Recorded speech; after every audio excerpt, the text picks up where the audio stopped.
Alors, bonjour à tous et bienvenue dans l'épisode numéro 23 du podcast Passons à table, donc le podcast qui vous présente les membres de la communauté WordPress.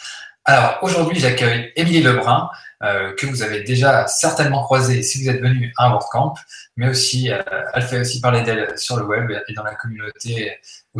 Dans la communauté. Et donc, salut Émilie. Salut. Donc, bienvenue dans le podcast. Et donc, est-ce que tu peux te présenter un petit peu pour ceux qui ne te connaîtraient pas? Mmh. Je m'appelle Émilie Lebrun. Je travaille avec WordPress depuis maintenant 5-6 ans. Mon principal métier aujourd'hui, c'est que je suis la directrice de l'agence Whodunit, une agence d'environ 8 personnes qui fait exclusivement du WordPress. Et en parallèle de cette activité d'agence, je travaille également depuis un mois dans une autre boîte qui s'appelle VP Media, que vous connaissez certainement parce que c'est l'auteur des plugins Imagify et VP Rocket. Et en parallèle de tout ça, j'ai la joie de pouvoir co-organiser des WordCamp, notamment celui de Paris, et de participer à pas mal de WordCamp à travers le monde. Voilà. Et donc, tu as été dans quel WordCamp jusqu'à présent? Enfin, on va dire à l'étranger. Londres, qui est plutôt un des meilleurs, en tout cas pour moi, qui a lieu cette année en avril. Les WordCamp Europe, donc Séville l'année dernière, Sofia il y a 2 ans. Et cette année, je voudrais bien aller à celui de Montréal aussi. Ok, Et ouais, tu fais une bonne tournée, quoi, les WordCamp, quoi. ouais, puis là, il y a un petit nouveau avec la Belgique. Donc, je crois que c'est début juin. Donc, D'accord. autant les encourager et aller voir un peu aussi sur place.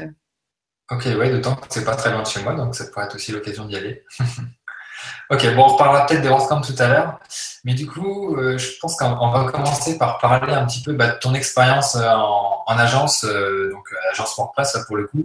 Comment ça s'est passé? Comment tu as démarré? Comment tu en es venu à WordPress? Comment ça s'est fait tout ça? Alors, par où commencer? Je vais commencer par le plus simple, c'est que j'étais freelance depuis quelques années, donc en tant que directrice artistique. Mhm.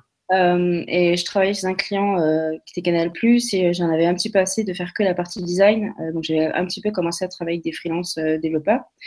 Et là-bas, il y avait un très bon chef de projet qui avait l'air plutôt compétent, et on a discuté, on a dit, bah tiens, on en a un petit peu assez des grosses agences avec lesquelles on bosse, on a envie d'avoir un rapport un peu plus de proximité avec des clients.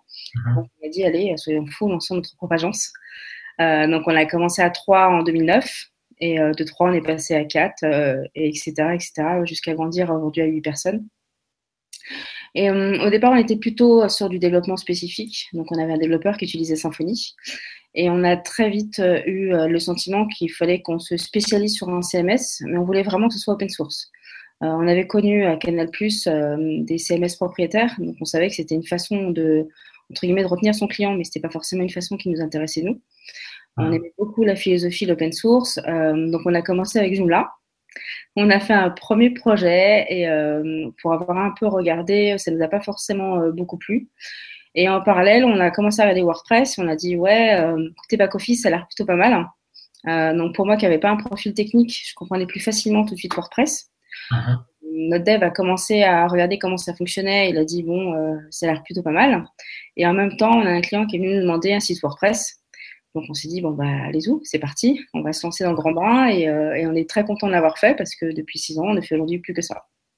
Ouais, d'accord. Et alors, pourquoi c'est on va dire, un positionnement particulier? Vous avez dit, voilà, on va se positionner que sur WordPress et comme ça, on écarte tout le reste. Et d'où c'est venu, en fait, cette idée de juste, vous êtes parti du test, du CMS, vous avez testé Joomla, WordPress, et après, vous vous êtes dit, OK, on se met que sur WordPress. Vous avez senti, entre guillemets, un filon ou un truc comme ça? Bah, il y a beaucoup, beaucoup d'agences web en France et encore plus sur Paris. Et ça fait un petit moment qu'on cherchait sur quelle niche se positionner. Donc à l'époque, on était plutôt sur les sites événementiels, puisqu'on travaillait encore beaucoup à l'époque avec Canal+. Mais ça me semblait pas un créneau suffisamment intéressant, en tout cas moi, dans lequel j'allais m'épanouir. Et on savait que techniquement, se spécialiser, ça pouvait aussi passer par comme un CMS. Et après, comment expliquer la petite voix que tu entends à l'intérieur et qui te dit va dans cette direction, ça a l'air de sentir bon. Ça a été un petit peu ça a été un petit peu un feeling, un pari qu'on a fait à ce moment-là. Et on a commencé à prendre contact avec la communauté, on a commencé vraiment à comprendre ce qui se cachait derrière juste un outil, entre guillemets. Et comment on parlait, nos clients en plus venaient nous chercher. On s'est dit, bon, bah, je pense qu'on a trouvé notre voie et que WordPress semble un bon créneau. Mais la spécialisation est un peu indispensable, même quand on est free, quand on est dev, quand on est DA, il y a toujours une spécialisation. Et plus on est spécialisé, plus on sera demandé, en fait. C'est vrai que plutôt que d'être, on va dire, moyen sur différents CMS et technologies, autant se mettre le paquet sur quelque chose. Alors après, il fallait pas mettre le paquet sur un truc comme Flash parce que maintenant c'est foutu, mais après, voilà, faut bien choisir son cheval, j'ai envie de dire.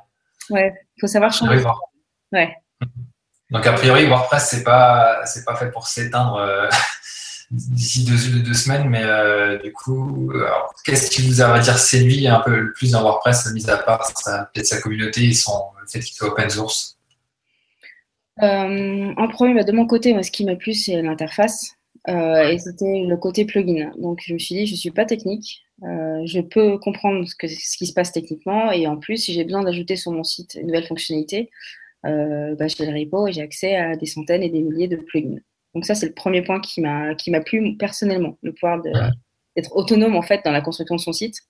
Après, pour en avoir discuté avec l'équipe, ce qui leur a beaucoup plu de leur côté, c'est que techniquement, c'était hyper propre, qu'il y avait possibilité de développer tout en conservant les best practices de chacun leur métier, parce qu'effectivement, on fait du WordPress, mais on fait finalement que des sites internet, en fait, ça reste toujours les mêmes techniques. C'est juste l'outil qui est différent. Donc le fait que ce soit un outil adapté à notre façon de travailler était aussi un des arguments assez importants.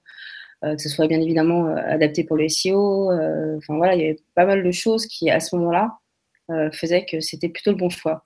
Et comme en plus, en parallèle, c'était un peu la grande mode, entre guillemets, du web content, où tous nos clients se sont mis à avoir besoin d'un blog aussi pour leur site.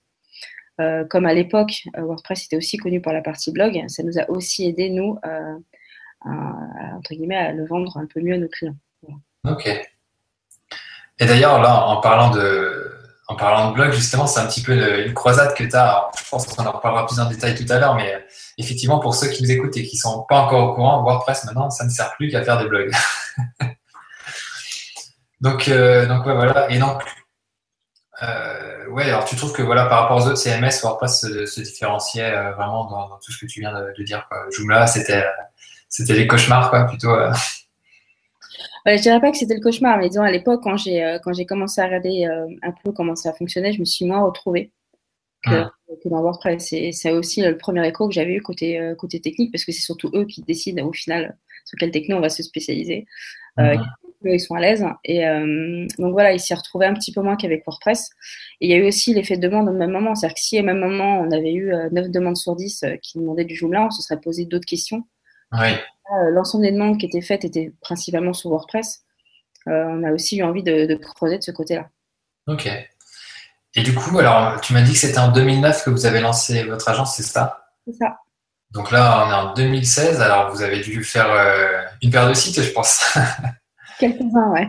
Est-ce que tu as quelques références à nous donner? Alors, je ne sais pas si tu peux, mais ça pourrait être sympa pour nous donner une idée. Oui, pas de problème. On peut parler de nos clients. Donc, le projet que personnellement j'ai préféré le plus, c'est celui des bus Open Tour de Paris. C'est un projet qui a beaucoup compté pour nous parce que c'était un vrai challenge à l'époque de faire un multisite multilangue, multi-support, donc tout ça en très peu de temps. C'est un vrai challenge parce qu'en plus, on était intéressé aux bénéfices. Donc, du coup, on avait une vraie excitation par rapport aux performances du site. D'accord. Et en termes de défis techniques, le site était plutôt intéressant. Voilà, donc c'est un site. En plus, aujourd'hui, on a la chance de pouvoir continuer à travailler dessus. Donc, on continue à le faire évoluer. On sait qu'on va refaire une version l'année prochaine. Donc, travailler sur ce genre de produit, sur du e-commerce, c'est très intéressant. Comme autre projet.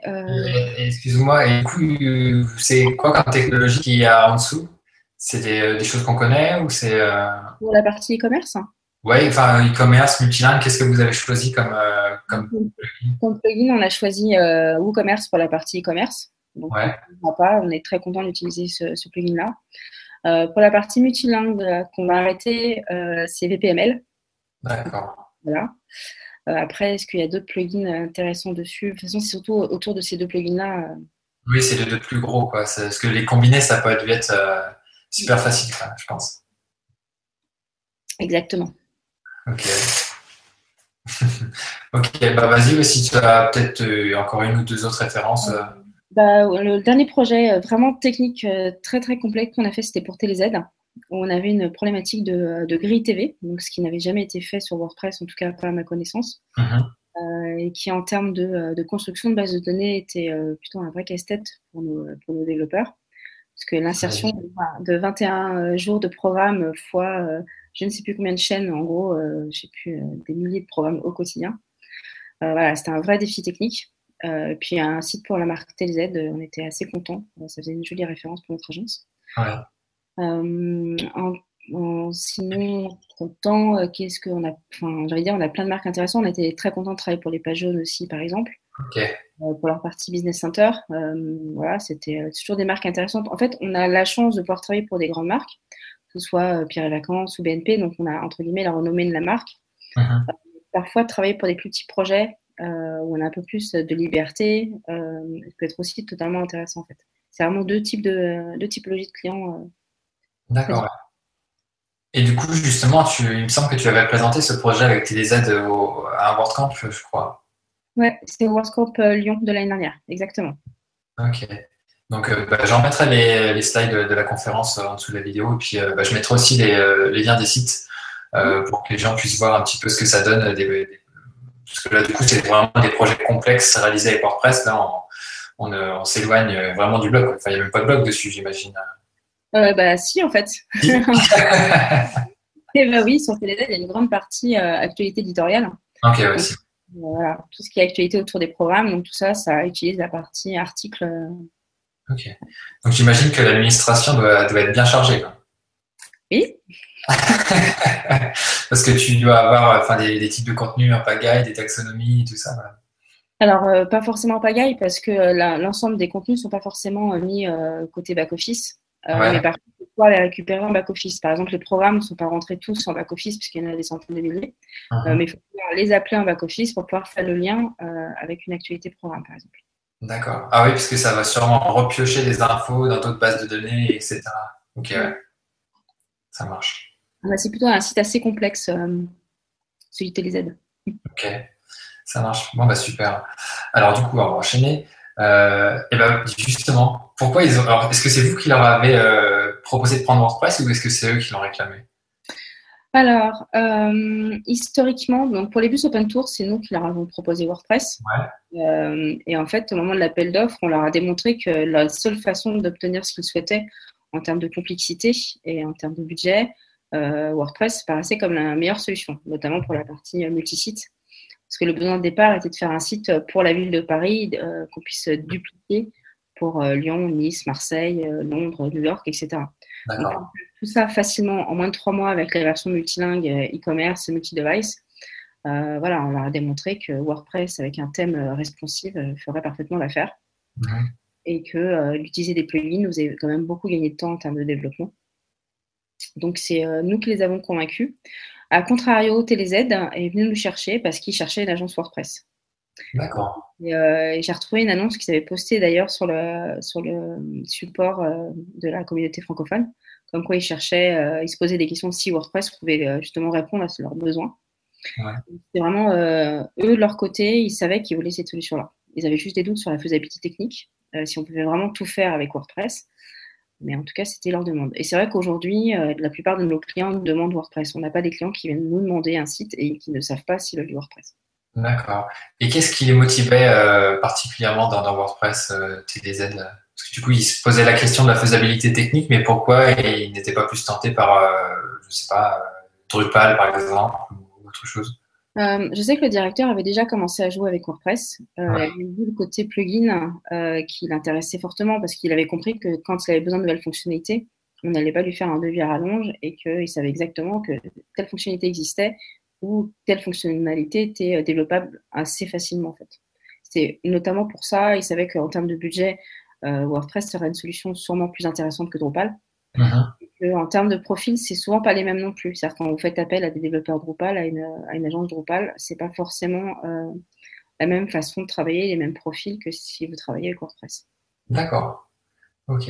Et du coup, quel conseil tu pourrais donner, on va dire, aux agences ou aux freelances qui nous écoutent et qui auraient envie, on va dire, de proposer WordPress dans leur devis, par exemple, à des clients, on va dire, enfin, à des bons clients, enfin, des clients qui ont, on va dire, des projets assez conséquents et qui n'avaient pas forcément pensé à WordPress en premier lieu.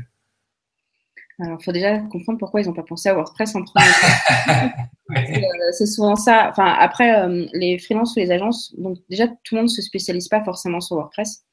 Donc, Mhm. déjà, en premier conseil, c'est proposer du WordPress uniquement si vous maîtrisez. C'est-à-dire que si vous pensez que faire du WordPress, c'est juste installer un thème et 3 plugins, vous allez peut-être répondre à un client sur 100 et encore si vous avez de la chance. Enfin, faire du WordPress, c'est vraiment un métier. Donc, avant de pouvoir le proposer à ses clients, il faut déjà soi-même bien le maîtriser. Et après, c'est par rapport aux besoins de vos clients, par rapport à ce que eux ils recherchent, vous pourrez lui conseiller d'utiliser WordPress. S'ils ont besoin de telle ou telle fonctionnalité, s'ils ont besoin d'un type de thème qu'ils ont déjà en tête, s'ils ont besoin d'un développement sur mesure, comme vous maîtrisez WordPress, bah, ils seront confiance parce qu'ils sauront vous maîtriser. Mhm. Après, il y a toujours les arguments bien connus, comme oui, en termes d'exploitation et de back-office, un client va adorer WordPress. C'est bien pensé utilisateur, c'est ultra Mhm. simple pour tout ce qui est contribution au site. Ça, c'est sûr. Bah, justement, tout à l'heure, on en avait un petit peu parlé du fait que voilà, WordPress n'était pas fait que pour les blogs. Tu nous as donné deux exemples de sites assez complexes donc créés avec WordPress, et ainsi que quelques conseils pour aider un petit peu les agences et freelances on va dire, à proposer WordPress dans leurs prestations. Et donc, tu as lancé un projet qui s'appelle SyncWP avec Déborah Donier. Est-ce que tu peux nous en parler un petit peu? Quel est le but de ce projet? Avec plaisir. Je vais faire un peu l'historique de ce projet. Je suis allée à Ouais, un event qui s'appelle le Webland Mix à Lyon et où j'ai pu voir une vidéo qui était super, qui s'appelait We Love Entrepreneur. ah, je l'ai vu, ouais. Et je me suis dit, cette vidéo, elle est vachement bien, elle valorise bien nos entrepreneurs, elle donne bien envie de se lancer. Et on en a parlé il y a à peu près un an avec Jonathan de VP Media et qui me disait, ouais, ça serait quand même super bien qu'on ait ce genre de vidéos sur la communauté WordPress.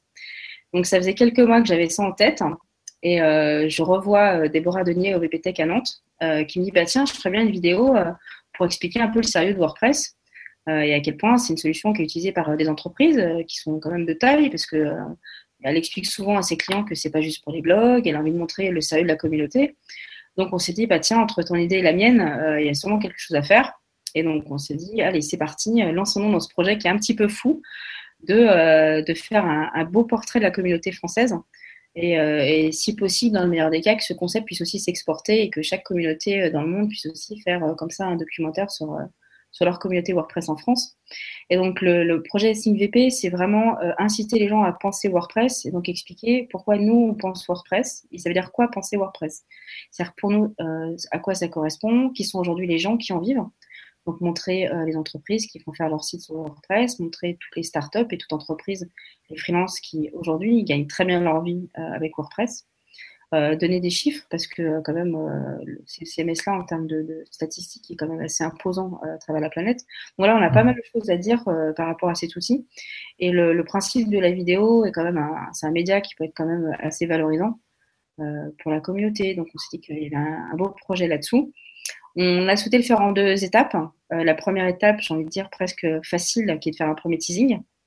Donc en gros, un mini documentaire de 2 à 3 minutes en Ouais. allant filmer à Lyon et à Paris. Donc pour faire ce premier teasing, en fait, on a organisé une demande de sponsoring parce que c'est vrai qu'il y a quand même des coûts d'achat de matériel, de déplacement, aller dans chacune des villes, louer parfois des salles aussi pour pouvoir faire les documentaires.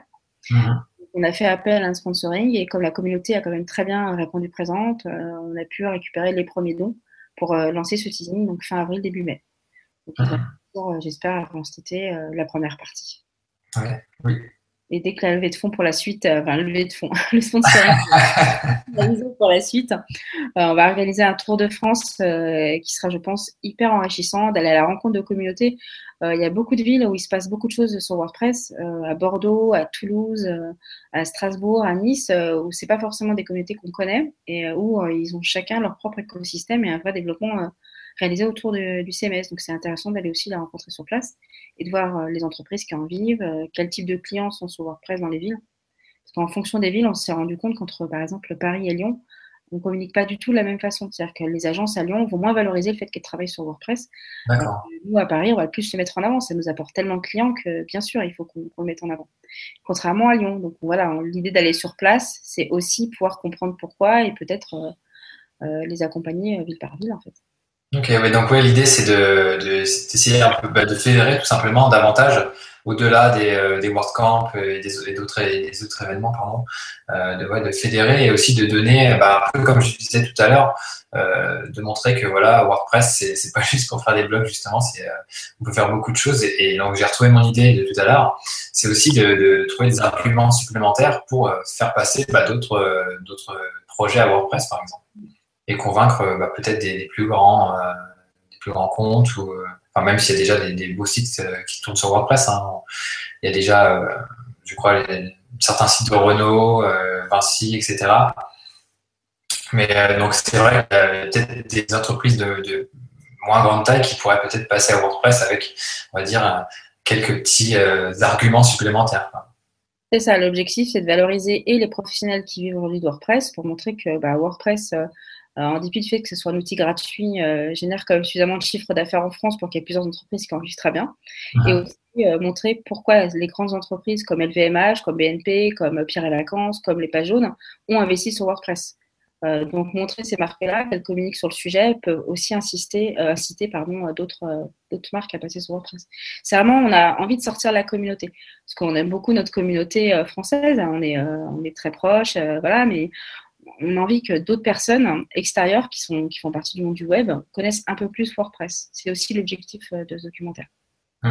Oui, parce que c'est vrai qu'il y a beaucoup d'a priori en fait sur WordPress, hein. Bon, on a parlé du fait que c'est que pour faire les blogs, mais moi par exemple, enfin j'en ai reparlé à un de mes profs que j'ai vu récemment. Donc un de mes profs, ça fait peut-être 5 ou 6 ans que j'ai quitté l'école. Il pensait que WordPress était encore pour faire des blogs, mais il savait pas qu'on pouvait mettre des nouvelles taxonomies, des types de contenus personnalisés, etc. Enfin, donc il pensait pas qu'il y avait tout ça derrière en fait. Et en fait, ouais, c'est vrai que c'est un manque d'information, en fait, peut-être causé par un manque de veille. Ou après, voilà, c'est vrai que les gens n'ont pas forcément le temps de se renseigner sur tous les CMS, toutes les technos tout le temps. Mais donc, c'est vrai que cette vidéo, ça permettrait de mettre un petit coup de boost. Alors ça durait, voilà, ça va durer 50 minutes, c'est ça? La vidéo finale, ça serait 50 minutes, tout à fait. Ouais. Ok, donc ça permettrait, voilà, en 1 heure de pouvoir se remettre à jour et d'avoir une meilleure vision de l'écosystème WordPress, en tout cas, pour la France, quoi. Oui, et puis ça nous permet aussi aujourd'hui d'aller rencontrer d'autres interlocuteurs. Donc tu parlais par exemple des profs et des écoles. Hum. Nous, si l'année dernière on a souhaité créer une association professionnelle, c'est aussi pour pouvoir aller en école, pour expliquer aux écoles qu'on a besoin de développeurs formés à WordPress. Et formés à WordPress, c'est pas juste leur expliquer en 3 heures de cours, voilà comment tu installes un thème et voilà comment tu installes un plugin. C'est ça.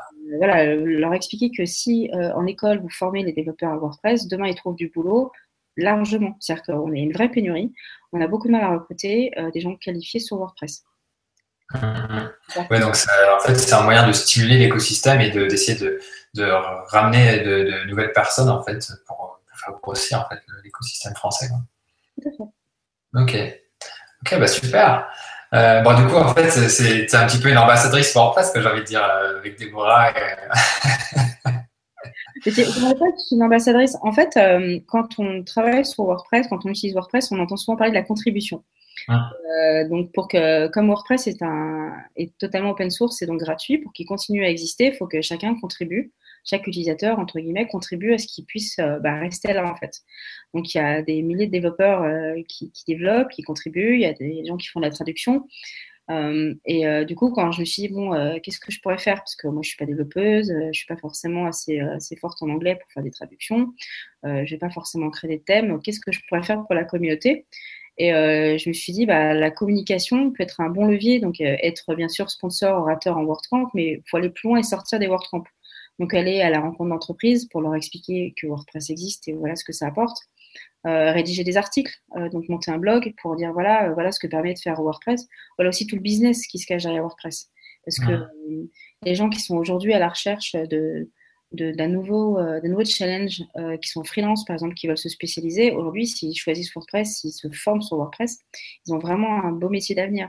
Donc voilà, leur montrer tout ça est devenu ma façon de contribuer en fait. Ouais, c'est vrai qu'il y a. Excuse-moi, je t'ai coupé. Non, mais voilà, c'est pour ça que je dis pas forcément que je suis ambassadrice, mais je pense que c'est une des façons de contribuer à ce que WordPress reste là, en fait.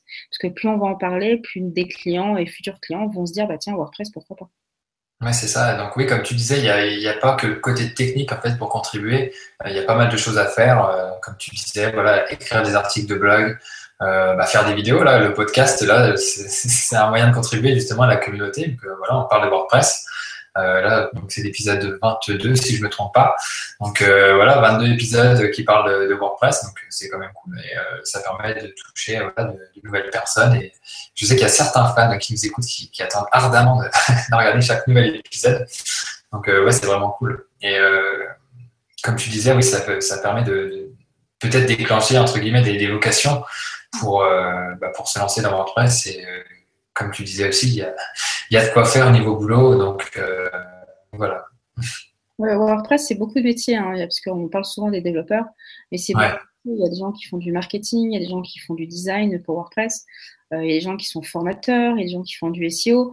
Enfin, on va pas reparler toujours des personnes les plus connues de la communauté, mais voilà, il y a plein de métiers aujourd'hui autour du CMS, en fait. Mhm. Ok. C'est une petite notif Slack là, qui vient de sonner. Non, c'est rien.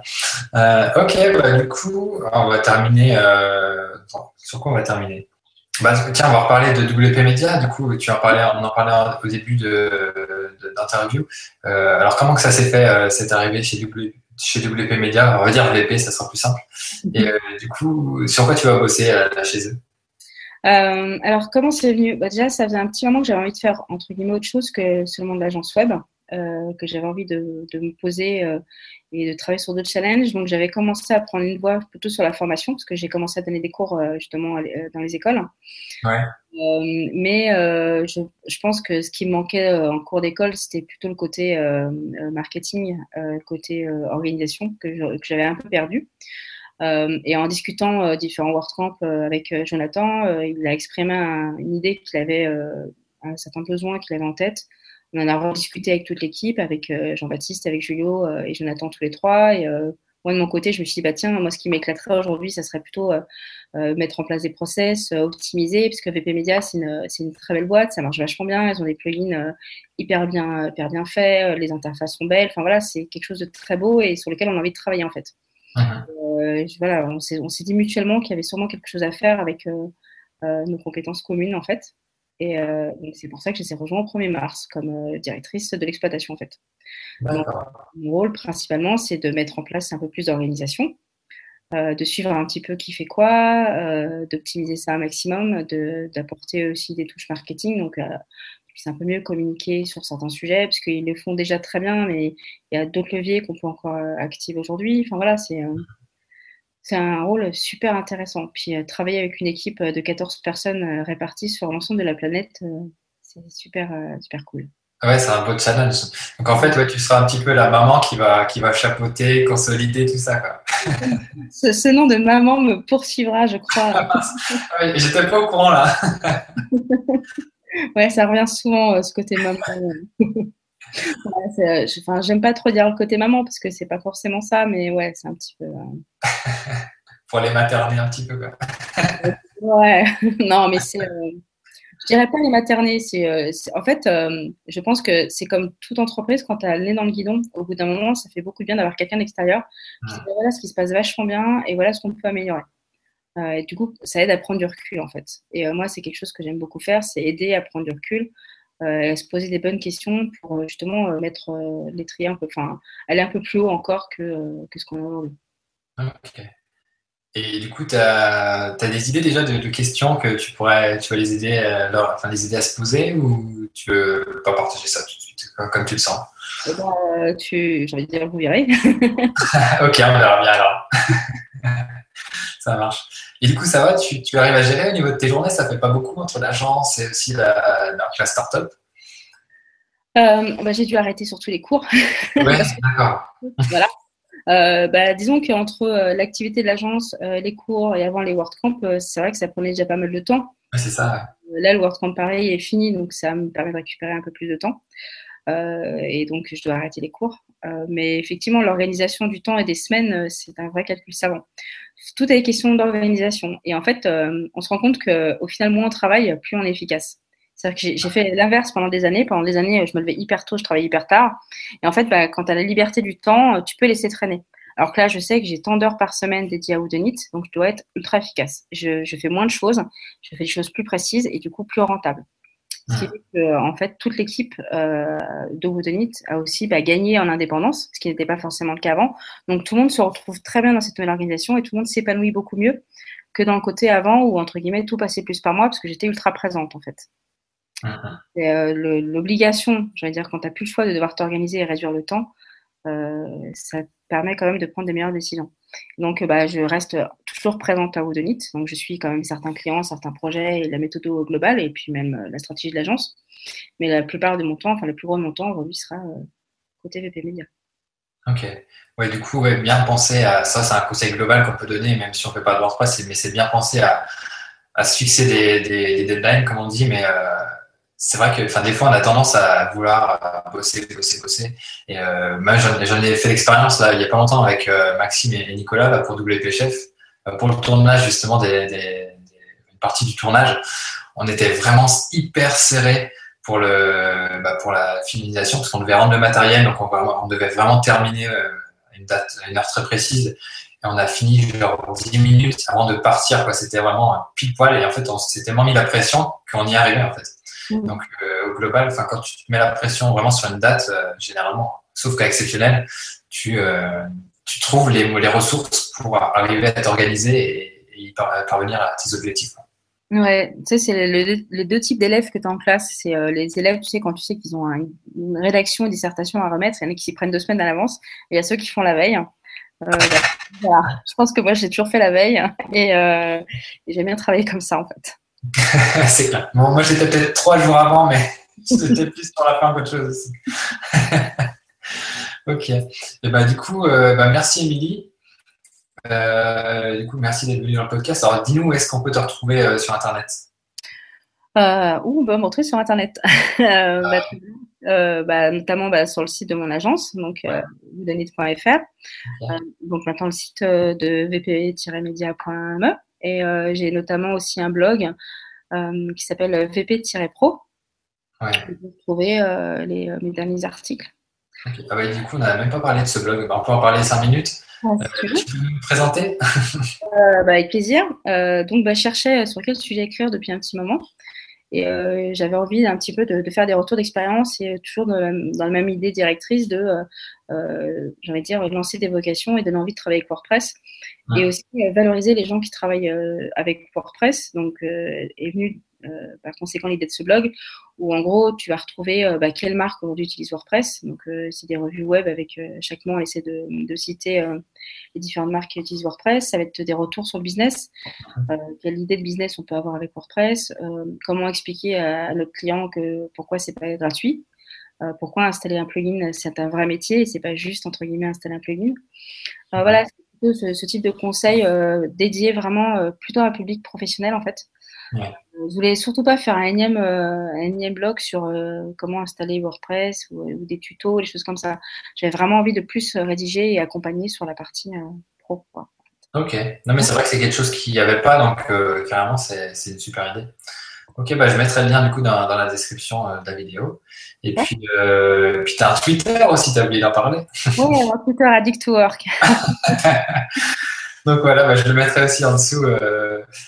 Et alors, du coup, pourquoi avoir choisi ce nom-là et pas Émilie Lebrun? Et pas Émilie Lebrun, parce que je voulais pas être Émilie Lebrun 2722. Okay. Et puis parce que c'est souvent ce que mes amis me disent, que je suis plutôt quelqu'un qui est accro au travail. Ouais. Je peux me réveiller à 1h du mat et c'est une histoire vraie, hein, et lancer mon ordinateur et faire un fichier Excel et me rendormir en fait. Donc voilà. Voilà. Mais pour moi, c'est pas du travail, donc. C'est ça, ouais, pareil. Des fois, tu as des idées qui arrivent comme ça et il faut que tu les notes parce que sinon, ça s'en va. Le fichier Excel, ça m'est jamais arrivé, mais ça m'est déjà arrivé de me coucher à 23h parce que j'avais un site en rade et je trouvais pas la solution. Et une demi-heure après m'être couché, j'avais tellement cogité que je me suis relevé pour corriger, remettre le site sur le pied. Bon, on passe un peu par un point d'arrêt avec enfin bon, avec ma conjointe, mais elle me dit, mais qu'est-ce que tu fais? C'est ça, pour les autres, on passe un peu pour des C'est accros. ça, mais du coup, ça t'intéresse. Voilà. Mais du coup, ouais, c'est quand même cool enfin, c'est cool. Ça dépend pas pour tout le monde, mais des fois, c'est quand même marrant quand on en reparle après. Ok. Donc, en tout cas, merci Émilie d'être venue dans le podcast. Je pense que je peux te dire à bientôt pour un nouvel événement ou peut-être une prochaine fois dans le podcast. Et puis, pareil, je mettrai tous les liens sous la vidéo. Abonnez-vous à la chaîne YouTube de la Marmite pour recevoir les prochains épisodes et aussi les éditos mensuels. Et je vous dis à bientôt pour l'épisode numéro 23. Allez, salut Émilie, à bientôt. Ciao.